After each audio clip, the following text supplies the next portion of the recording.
À la une, on l'entendait dès hier matin, la détresse des vignerons et des arboriculteurs après une semaine glacée. Oui, le gel a fait des ravages. Le gouvernement va déclencher sans doute aujourd'hui le régime de calamité agricole. Les parcelles détruites s'étendent sur un très large secteur allant du nord de la France à la vallée du Rhône en passant par le Bordelais.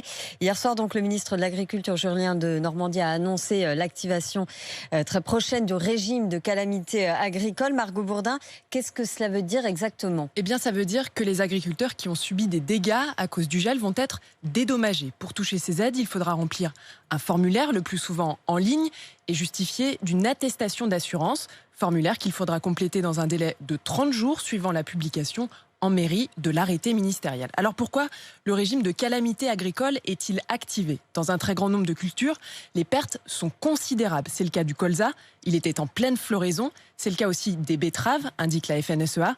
Résultat, selon le syndicat agricole, de très nombreux agriculteurs vont devoir semer à nouveau plus de la moitié de leur surface. Le vignoble est également touché à 80%. La récolte de vin cette année sera donc très faible. Et dans la vallée du Rhône, les cultures d'arbres fruitiers sont décimées. Selon un professionnel du secteur, les pêches, les nectarines et les abricots vont être très rares sur nos étals cet été. Merci Margot.